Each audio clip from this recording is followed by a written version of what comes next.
Hello and praise the Lord to everyone. I hope you're all doing good in the Lord. So today let's read Luke chapter 7, verse 36 to 50. The English Bible says that Jesus anointed by a sinful woman. और Hindi Bible में लिखा है एक फरीसी के घर पापिन स्त्री को क्षमा।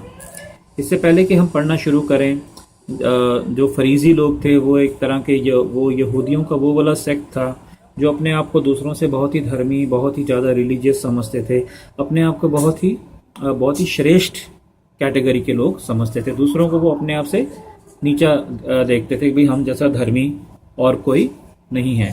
तो सतगुरु यीशु जब अपनी मिनिस्ट्री में थे तो सतगुरु यीशु कई बार लोगों के घर में गए, लोगों के निमंत्रण पर कई बार सतगुरु यीशु अपने आप गए। तो एक बार जब सतगुरु यीशु अपनी मिनिस्ट्री में थे तो उनको एक शमौन नाम के फरीसी ने बुलाया और उनको बोला कि मेरे घर आके आप भोजन कीजिए।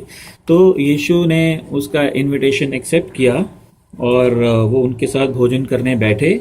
और वहाँ पे वर्स 37 में हम पढ़ते हैं कि उस नगर की एक पापिन स्त्री यह जानकर कि वह फरीसी के घर में भोजन करने बैठा है, संगमरमर के पात्र में एक इत्र लेके आई और उसके पाँव के पास पीछे खड़ी होकर रोती हुई उसके पाँव को आंसुओं से भिगोने और अपने सिर से बालों को पोंछने लगी।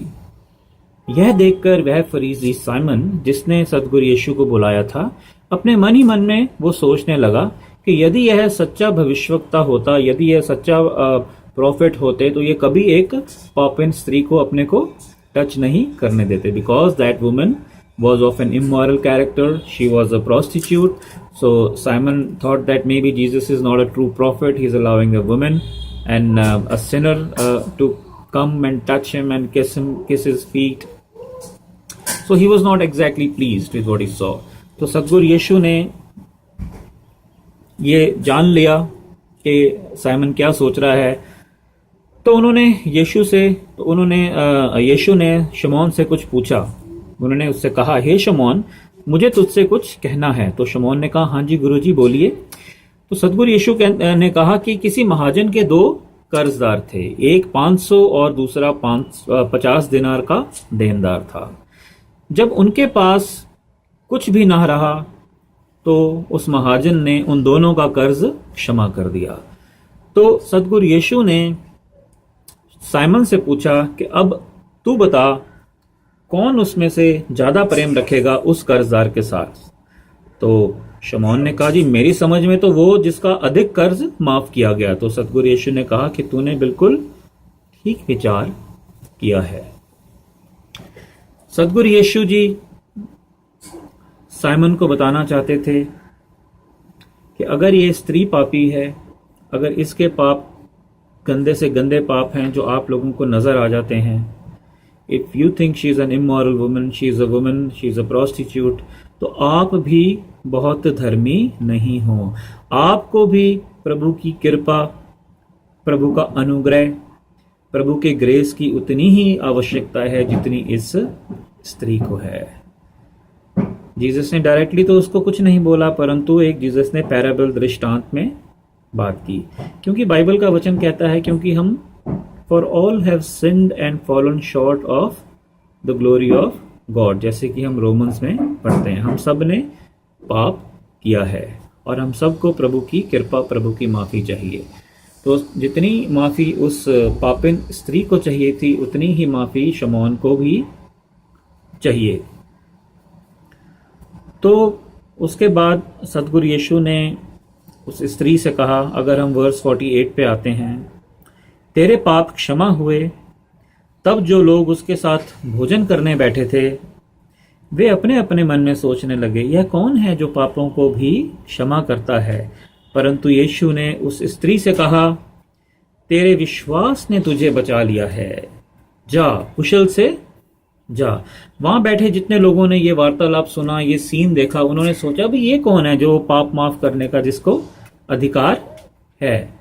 परंतु सतगुरु यीशु को तो वो तो परमात्मा का रूप हैं, उनको परमात्मा ने अधिकार दिया है कि आप पाप माफ कर सकते हैं। प्रभु यीशु अपनी वाणी में फरमाते हैं कि पाप माफ करने का अधिकार केवल मुझको है। पाप कौन माफ करेगा? केवल परमेश्वर, सतगुरु यीशु भी परमेश्वर थे जो कि मानव का रूप धारण करके इस धरती पर हमारे पापों की माफी के लिए आए थे, ताकि हमारे पाप माफ हो सकें। वो हमारे पापों के लिए मारे गए, गाड़े गए, तीसरे दिन मुर्दों में से वो जी उठे। और जब हम सतगुरु यीशु को अपने हृदय में पूरी नम्रता, पूरी दीनता के साथ बुलाते हैं, पूरा सरेंडर करके हम प्रभु के पास आते हैं, तो हम अपने पापों से नजात पाते हैं, हम अपने पापों से माफी और मुक्ति हमेशा के लिए पाते हैं। अब इस स्त्री को देखिए, ये कितनी नम्रता, कितनी दीनता के साथ सतगुरु यीशु के पास आई।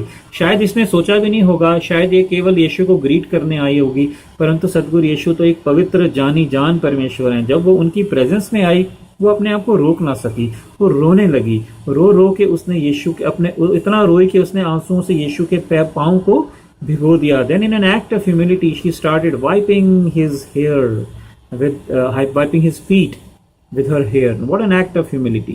वो एक बड़ा सा एलाबेस्टर जार में परफ्यूम, एक्सपेंसिव परफ्यूम लेके आई।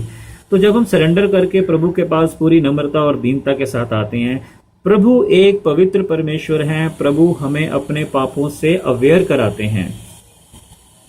When we come to Jesus, we become aware how sinful we are. हम अपने में कुछ भी करके हम अपने पापों की माफी नहीं ले सकते। ये हम अपने, प्रभु का वचन कहता है कि हमारे नेक से नेक काम, राइचस से राइचस काम जो होते हैं ना, वो मैले चिथड़ों के समान है। They are like filthy rags. Our righteous works are like filthy rags. Our most righteous works are like filthy rags. हम क्या करके प्रभु से माफी मांग सकते हैं? अपने में होके नहीं, परंतु केवल जब सतगुरु यीशु की कृपा हम पे होती है, जैसे कि इस स्त्री पे हुई। उसने अपने आप को सरेंडर किया, प्रभु की प्रेजेंस में आई, अपने आप को रोक नहीं सकी, उसके आंसू बहने लग गए। नम्रता, दीनता के साथ उसने प्रभु के आगे शीश झुकाया और सतगुरु